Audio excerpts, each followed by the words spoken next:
अस्सलाम वालेकुम। मैं हूं ताहिर और आप देख रहे हैं नून वन। आज हम सबक रमूज़ औकाफ का दूसरा हिस्सा पढ़ेंगे। इस हिस्से में हम पढ़ेंगे फ़जाइया, कोसैन, वावैन, ख़त, हज़्फ़, तख़ल्लुस। तो चलिए आज का सबक शुरू करते हैं।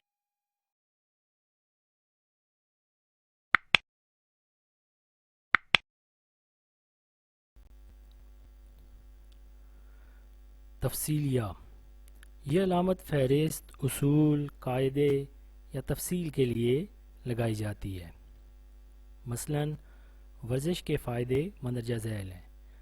अलामत तफ़सीलिया अब यानी वर्जिश के जो फ़ायदे हैं उनकी तफसील बयान की जा रही है। दूसरी मिसाल, जिन हरूफ के शुरू में अलिफ लाम नहीं पढ़ा जाता उन्हें हरूफ शमसी कहते हैं। उसके बाद अलामत तफ़सीलिया आ गई कि अब हरूफ शमसी की तफसील बताई जा रही है, जिनमें से चंद एक ये हैं: दाल, रे, सीन, स्वाद। ये सारे शमसी हरूफ हैं। तीसरी मिसाल, जिन हरूफ के शुरू में अलिफ लाम पढ़ा जाता है उन्हें हरूफ कमरी कहते हैं। तफसीलिया की अलामत कि अब कमरी हरूफ की तफसील दी जा रही है, जिनमें से चंद एक ये हैं: बे, जीम, काफ, मीम। फ़िजाइया, निदाइया दोनों सूरतों में एक ही अलामत इस्तेमाल होती है। फ़िजाइया की सूरत में कब ये अलामत इस्तेमाल होगी? ये अलामत उस लफ्ज़ या जुमले के बाद लगाई जाती है जिससे कोई जज्बा, मसलन गुस्सा, हैरत, खौफ, नफ़रत या हकारत ज़ाहिर होता हो, यानी किसी जज्बे के इज़हार के लिए ये अलामत लगाई जाती है। मसलन ख़बरदार, कोई मेरे नज़दीक ना आए। ख़बरदार, अब तंबीह की जा रही है, जज्बे का इज़हार किया जा रहा है। उसके बाद फ़िजाइया की अलामत आ गई। दूसरी मिसाल, सुबहान अल्लाह, क्या खूबसूरत शेर है।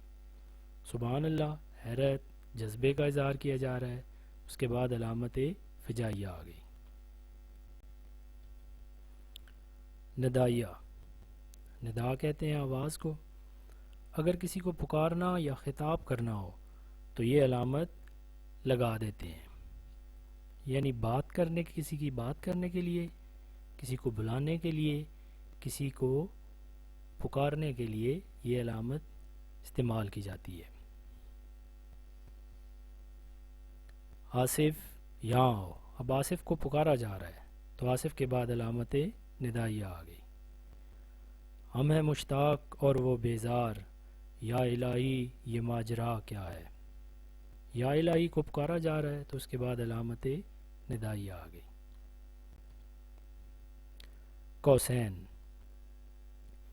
खतूत वादानी या कौसैन में ऐसी इबारत लिखी जाती है जो जुमला मोतरज़ा हो और इसका मजमून ज़ेर बहस से ताल्लुक़ ना हो, यानी ऐसा जुमला जिसका जो बात की जा रही है उससे अलग हो, उससे मुमताज़ करता हो।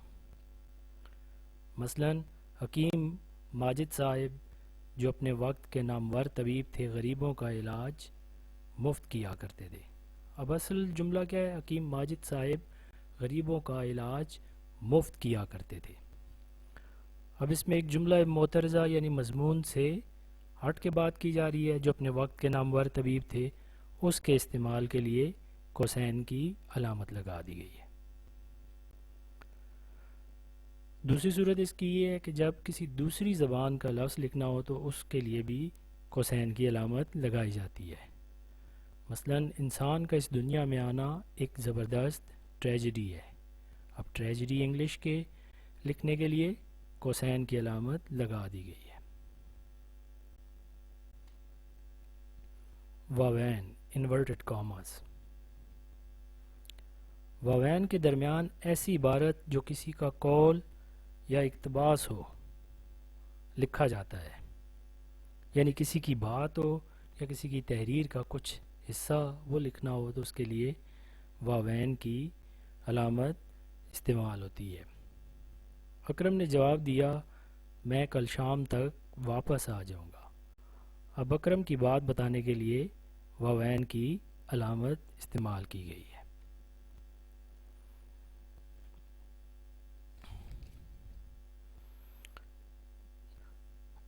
جب ظرافت پیدا کرنے کے لیے کسی لفظ کو اس کے عام اور معروف معنوں سے ہٹ کر دوسرے معنوں میں استعمال کیا جائے اور پڑھنے والے کو اس طرف خصوصی طور پر متوجہ کرنا مقصود ہو تو ایسے لفظ کے دونوں طرف واوین کی علامت لگا دی جاتی ہے۔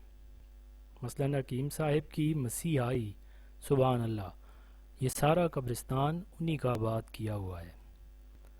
اب حکیم صاحب کا کام تو قبرستان آباد کرنا نہیں ہے، لوگوں کا علاج کرنا ہے، لیکن ان کی مسیحائی کے بارے میں ظرافت سے بیان کیا جا رہا ہے تو ان کی مسیحائی کو واوین میں لکھ دیا گیا ہے۔ خط یعنی ڈیش، یہ علامت قریب قریب کوسین کی طرح کسی لفظ یا جملے کو باقی عبارت سے جدا کرنے کے لیے لگائی جاتی ہے۔ حکیم ماجد صاحب جو اپنے وقت کے نامور طبیب تھے، غریبوں کا علاج مفت کیا کرتے تھے، جس طرح ہم کوسین میں پڑھ چکے ہیں کہ ایک ایسا جملہ جو عبارت سے ہٹ کر ہو اس کو لکھنے کے لیے کوسین کی علامت لگائی جاتی تھی، اسی طرح ڈیش کی علامت، خط کی علامت وہ بھی لگائی جاتی ہے۔ یہ مکان جس میں ہم رہتے ہیں کرائے کا ہے، اس میں بھی خط کی علامت آ گئی۔ علامت حذف، نقطے نقطے، عبارت جملے یا شعر کا کچھ حصہ چھوڑنا مقصود ہو تو اس کی جگہ یہ علامت لگا دی جاتی ہے۔ یہ علامت مسلسل نقطوں کی شکل میں ہوتی ہے اور اس وقت استعمال ہوتی ہے جب کسی اقتباس یا عبارت کو نقل کرتے ہوئے اس کے بعض الفاظ یا جملے کسی ذاتی، اخلاقی یا ادبی مصلحت کی بنا پر حذف کر دیے جائیں۔ اس طرح اس عبارت یا اقتباس میں سے جہاں جہاں کوئی لفظ یا جملہ حذف کیا جاتا ہے وہاں یہ علامت حذف نقطے نقطے ڈال دی جاتی ہے تاکہ پڑھنے والے کو معلوم ہو جائے کہ اس مقام سے کوئی لفظ یا جملہ چھوڑ دیا گیا ہے۔ مثلا مولوی عبدالحق کی کتاب حالی کا ایک حصہ، غالباً سوا ایک آدھ کتاب کی انہوں نے کبھی اپنی کسی کتاب کی رجسٹری نہ کرائی، جس نے چاہا چھاپ لی۔ ان کی تصانیف مال یغما تھی۔ علامت حذف آ گئی کہ اب کتاب کا کچھ حصہ جو ہے اس کو چھوڑ دیا گیا ہے۔ یہ کیسی سیر چشمی اور علی ظرفی کی بات ہے، یعنی کسی عبارت یا شعر کا حصے کو چھوڑنے کے لیے علامت حذف استعمال کی جاتی ہے۔ تخلص، وہ علامت جو شاعر کے تخلص پر آئے۔ تخلص کیا ہوتا ہے؟ وہ مختصر نام جو شاعر اپنے اشعار میں استعمال کرتے ہیں، یعنی شاعروں کے اشعار میں استعمال ہونے والے نام تخلص کہلاتے ہیں۔ مثلا کعبے کس منہ سے جاؤ گے غالب، شرم تم کو مگر نہیں آتی۔ غالب کا نام استعمال ہوا ہے تو اس کے اوپر علامت تخلص آ گئی۔ ہمارے گھر کی دیواروں پہ ناصر اداسی بال کھولے سو رہی ہے۔ ناصر کے نام کے اوپر علامت تخلص آ گئی۔ اب آپ سے آج کے سبق سے متعلق سوالات پوچھے جا رہے ہیں۔ پہلا سوال، کون سی علامت تفصیل بتانے کے لیے استعمال کی جاتی ہے؟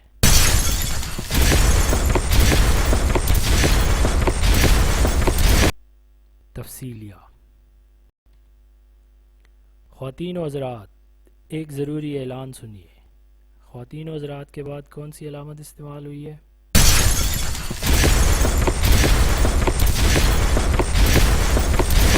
ندائیہ۔ یہ کے بعد کون سی علامت ہے؟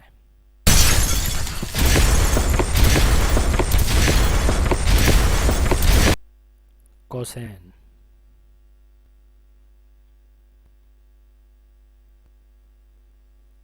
میں کل شام تک واپس آ جاؤں گا، اس جملے میں کون سی علامت استعمال ہوئی ہے؟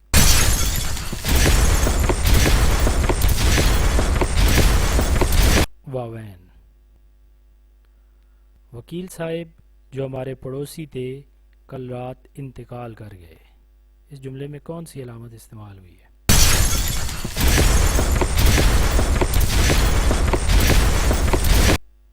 خط کی علامت. یہ نقطے نقطے کون سی علامت ہے؟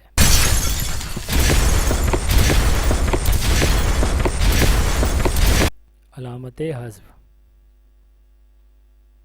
وہ مختصر نام جو شاعر اپنے اشعار میں استعمال کرتے ہیں اس کو کیا کہتے ہیں؟